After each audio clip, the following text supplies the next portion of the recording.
Life, culture and current events from a biblical perspective.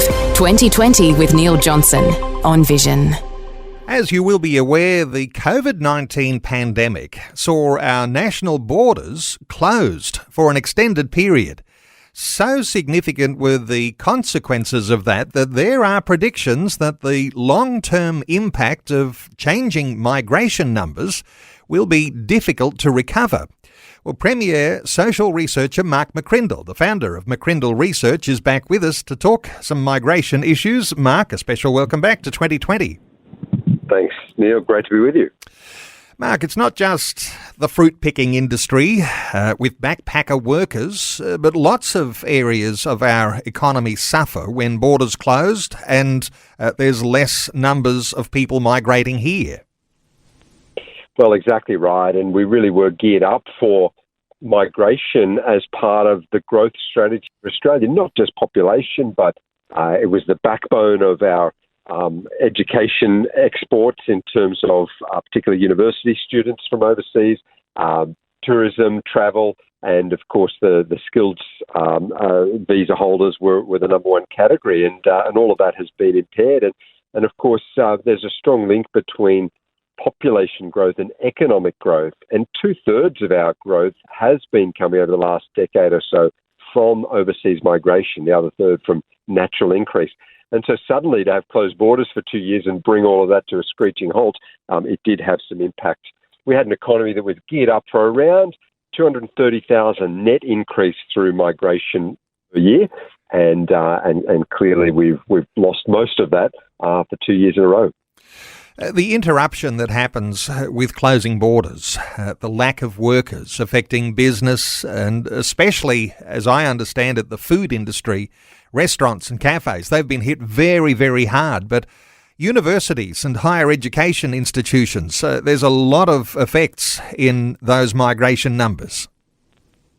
That's right. After coal and iron ore, the next biggest earner for us is overseas students studying at our universities, some at vocational colleges and some at schools as well. It's a massive sector, and clearly that was very much impacted. We rely on agriculture, and yet we've had some of the harvesting unable to have taken place because we have relied not just on working visa holders from the Pacific Islands and other places, but even long-term tourists or backpackers and, of course, students as well. And we've seen cafes and restaurants have to not be able to meet every shift just because they hadn't got the staff required. So it certainly has had some widespread impacts on our economy as a whole. Well, no doubt government policy will attempt to see a bounce back, but there are other issues too, like our reputation abroad. That also has taken a little bit of a hit as well. I don't know whether you've got any insight there. That's not a statistical thing, but how are you feeling about our reputation overseas and whether that will have any effect on the migration numbers? Well, it has had an effect because now we've got open borders. We're open, but not everywhere in the world is open, so that hasn't freely brought back the numbers. But also where we do have students and workers able to come here from other countries, they've got other opportunities and options, and it is a competitive market. It's not to think that just because we open our borders, everyone's going to rush to Australia when there's other countries in Europe or North America that are really vying for talent as well. So we do have some challenges there. Early on in the pandemic, Australia was world-beating, up there with New Zealand, with keeping the virus out and low issues. But as the lockdowns continued, there was a bit of uncertainty around just the freedom of Australians and certainly mandates and debates around that. And we did maintain a lot of that policy setting a lot longer than the rest of the world. That did create a bit of uncertainty in would-be travellers to Australia. And so it's going to take a little bit of time just to build that confidence back that we are open for business and that we are a free country and lockdowns are something of our past. So in a competitive global environment, trying to attract particularly skills, but also students and tourists as well, is really an ongoing challenge for us. Mark, when business loses its wealth and takes on debt, you get a couple of years impact like that. No doubt there's going to be long-term impacts from the closed borders, not only on our population levels, but more broadly across the whole economy. Yeah, well, that's right, because it did leave some holes in the budget. I mean, obviously the stimulus response to lockdowns, the various government payments to help those when we had in April 2020, in the period of a month, 1 million Australians laid off their roles. I mean, it was extreme times and a lot of money was spent, but now we've got this $500 billion was spent to get us through COVID and obviously the testing and PPE and other equipment. So it's been an expensive journey for us. Now, we didn't suffer the worst of the health outcomes, so that's a major positive, but certainly the economic side of it, the budget is not in good shape.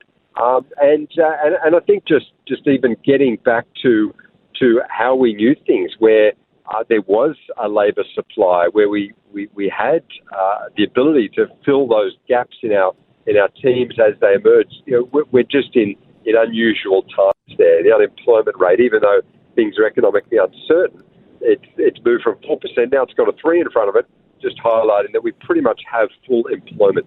Seek, the online jobs board, has just said that they've posted the most number of jobs in their 23-year history on their online job board. In other words, there are more jobs available than there are people to fill them, and that's a challenge for business.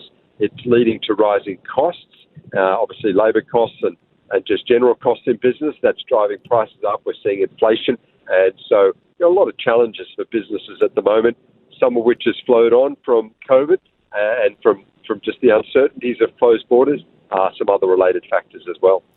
Lots of people will think it's not such a bad problem to have when you've got unemployment so low. It does highlight something though, Mark, and as a social researcher, be interested in your thoughts here. Our own low birth rate amongst Australian citizens, that's got a real impact. It sort of comes to the surface when you get your borders closed. Any thoughts here about our low birth rate? Does it have to change? Well, that's right. It's the lowest ever recorded, our fertility rate. In fact, the last time it approached anywhere near where it currently is was the late 1990s, and we saw the Treasurer at the time, Peter Costello, introduced a baby bonus just to encourage that birth rate. And indeed, it did. We went from 1.7 births per woman up to 2.0.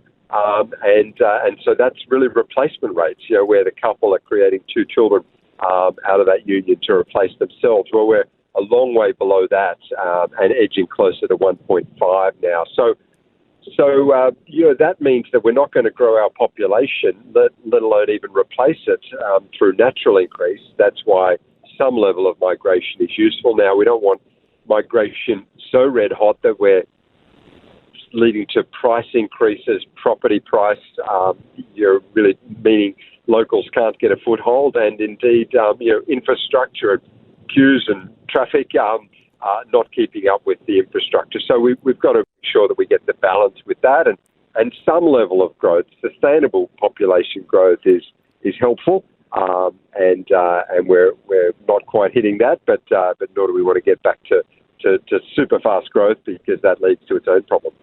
That balancing act, all eyes will be on the government. A growing economy needs a steady rate of migrants.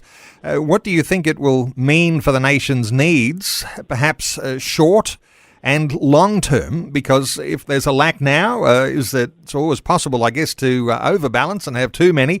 Any thoughts here about whether we'll meet our needs? Or, you know, it's going to take some level of clever government, isn't it? Well, it is, and getting that balance right is key. I mean, we are a desirable nation, so we do have that natural pull. But as I said, it is a bit more competitive, and we can't just assume everyone's going to want to come here, because we are a fair way from everywhere else as well. And people really have to make a decision to migrate here. But I understand, you know, Australians thinking, well, hey, it's good to have full employment, and we don't want to just, you know, leave our own young people short of university places or the ability to buy a home or indeed the ability to get a job. But we have an aging population. And if we don't have any migration growth, suddenly we find that demand for housing drops and there's no one to buy those 3 or 4 bedroom homes as empty nesters are moving on. Find that we just can't fill the gaps that exist. We can't replace the staff that are retiring. We don't end up with the vibrancy of growing domestic demand because we're actually shrinking.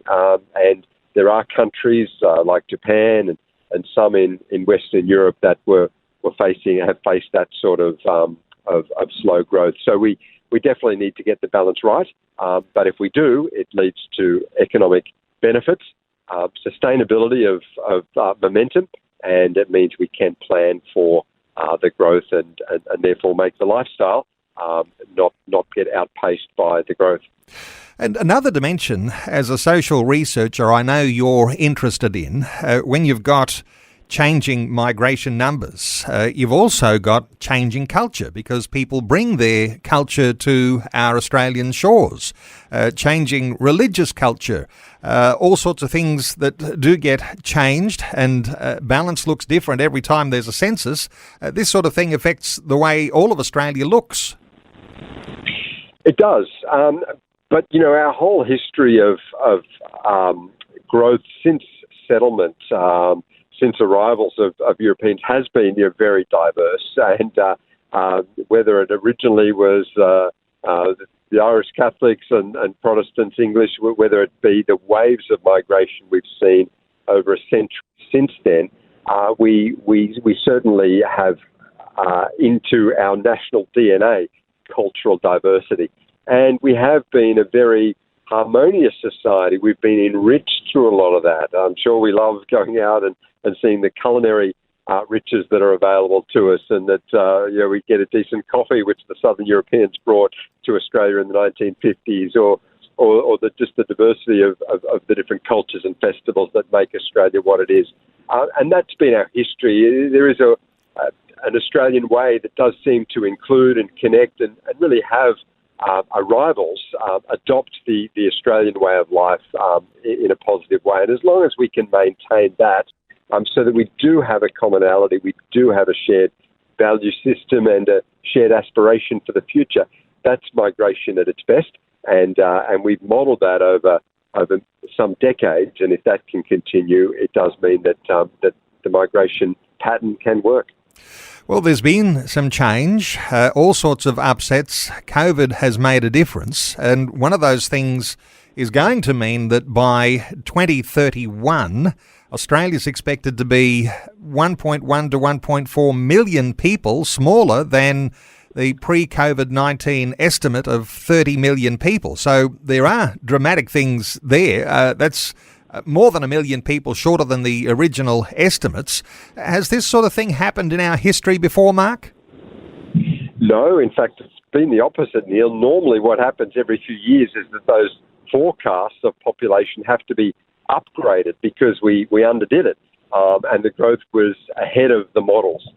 This time we're having to grade it down because everything changed and it wasn't predicted, of course, COVID and closed borders. Now, it still means we're going to add 3 million people over the next decade. So we're still growing, but we'll end up a little bit short of what we had. Now, this does mean that some of the infrastructure projects, some of the schools, some of maybe those private developments or the shopping centres do get slowed down or do get pushed back, and so it does have impact. On the plus side, we are rebalancing our population better, and that is that a lot of the growth over the last 2 years has been in the regional areas, not just the capital cities, and it's in the regions where there's been the most demand for the growth. That's where they've wanted population increase, because with the population increase goes the development, the infrastructure, and the local economic boom. And so the regions are happy to get the numbers, as Australians have been moving from the capital cities and relocating to the lifestyle regions, and that's been a helpful thing. But what we have ended up is some fairly quiet CBDs, less of those high-rise apartments filled, less students in the city, less workers there, and our CBDs have been pretty quiet, sometimes even ghost towns, as a lot of people have worked from home. And that's sad, because our cities really are the jewel in the crown of our fantastic states, and we do need the vibrancy there. So if we can bring back a little bit of that and get a bit of life back in the heart of our cities, I think that's going to help us all for the long term. We've been watching it all happen and wondering just how things might pan out. And wonderful insights as always. Mark McCrindle, social researcher. Let me point listeners to McCrindle Research, mccrindle.com.au. That's MCCRINDLE.com.au. And you might be able to find all sorts of good and helpful information from this great organisation. Mark McCrindle, thanks so much for joining us once again today on 2020. A delight as always. Thanks, Neil. Thanks for taking time to listen to this audio on demand from Vision Christian Media. To find out more about us, go to vision.org.au.